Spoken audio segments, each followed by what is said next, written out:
पाकिस्तान को भारत को आज कांग्रेचुलेट करना चाहिए। G20 की प्रेसिडेंटशिप का आज उनका पहला दिन।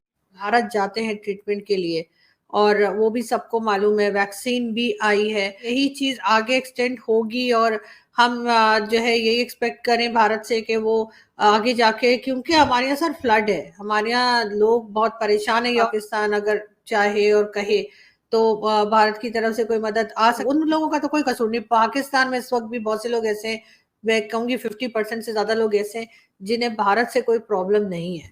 Why does world need India?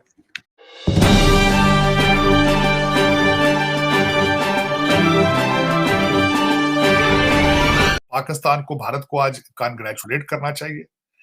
G20 की प्रेसिडेंटशिप का आज उनका पहला दिन है। मोदी साहब ने एक बड़ी बहुत मुस्बत स्टेटमेंट दी है। उन्होंने कहा है कि हम उन मुल्कों की भी आवाज बनने की कोशिश करेंगे जिनकी आवाज ऐवान इक़्तिदार में या यूनाइटेड नेशंस में नहीं जा सकती। Very positive.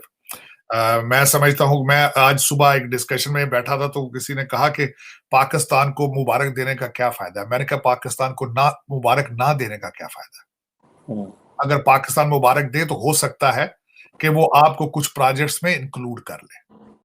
Why does world need India? मैंने कहा भाई देखो, वर्ल्ड को किसी की जरूरत नहीं। एक तो है कि आप किसी के सर पे बंदूक रख के बोल माई वे और हाईवे। दूसरा, आप उसकी परिस्थिति ऐसी कर दो कि उसको मजबूरी में करना पड़े। तीसरी बात है कि आप उसका दिल जीत के काम कराओ। जब उसका दिल जीतो आप तब काम कराओ। मैं कहा हम तीसरे से चीज पे चलते हैं। हमारे लिए पैसा धर्म ईमान नहीं है। पैसा धर्म ईमान होता तो बहुत अपॉर्चुनिटी थी पैसा कमाने की। नहीं कमाया ना हमने। इज्जत कमाई, पैसा नहीं कमाया। हमारी कोशिश G20 में दुनिया के लिए क्या कर पाए। भारत जाते हैं ट्रीटमेंट के लिए और वो भी सबको मालूम है, वैक्सीन भी आई है। यही चीज आगे एक्सटेंड होगी और हम जो है यही एक्सपेक्ट करें भारत से कि वो आगे जाके, क्योंकि हमारे यहाँ सर फ्लड है, हमारे यहाँ लोग बहुत परेशान है। पाकिस्तान अगर चाहे और कहे तो भारत की तरफ से कोई मदद आ सके। उन लोगों का तो कोई कसूर नहीं। पाकिस्तान में इस वक्त भी बहुत से लोग ऐसे हैं, मैं कहूंगी 50% से ज्यादा लोग ऐसे हैं जिन्हें भारत से कोई प्रॉब्लम नहीं है।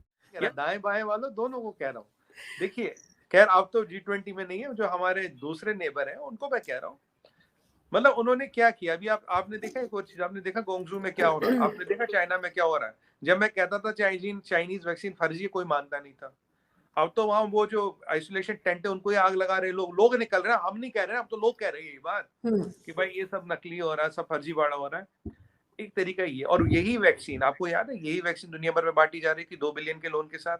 आपको याद है जब अमेरिका में डेथ्स बढ़ गई, इंडिया में सेकंड वेव आनी शुरू हो गई थी, इन्होंने एक वुहान पूल पार्टी की थी। वुहान पूल पार्टी, जहां लाखों लोग उन्होंने बुलाया, वो पूलों में नहा रहे, शराब पी रहे, लेडीज भी जेंट्स भी, मतलब जबरदस्त। वो बिल्कुल अमेरिकन हो गए थे तब ये CCP वाले। तब भी मैंने कहा था कम्युनिस्ट पार्टी का कैडर, ये नॉर्मल आदमी नहीं है। आज वही वुहान में आप घर में घुस नहीं सकते। ये आपकी हिपोक्रेसी को एक्सपोज करता है। तो हमारा ऑब्जेक्टिव है ह्यूमैनिटी को साथ लेके चलना, दुनिया की भलाई करना। इसी ऑब्जेक्टिव पे हम चलेंगे। क्लाइमेट भी हमारा एजेंडा रहेगा। G20 सबसे पहले तो पाकिस्तान उसका मेंबर नहीं है।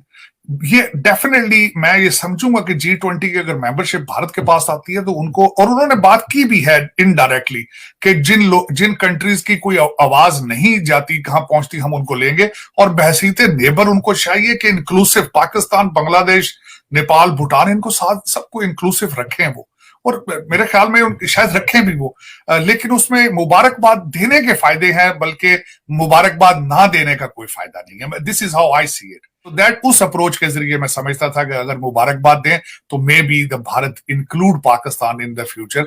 अगर ना दें, क्रिटिसाइज करें, तो फिर वो, अगर उन्होंने करना भी होगा तो फिर भी नहीं करेंगे।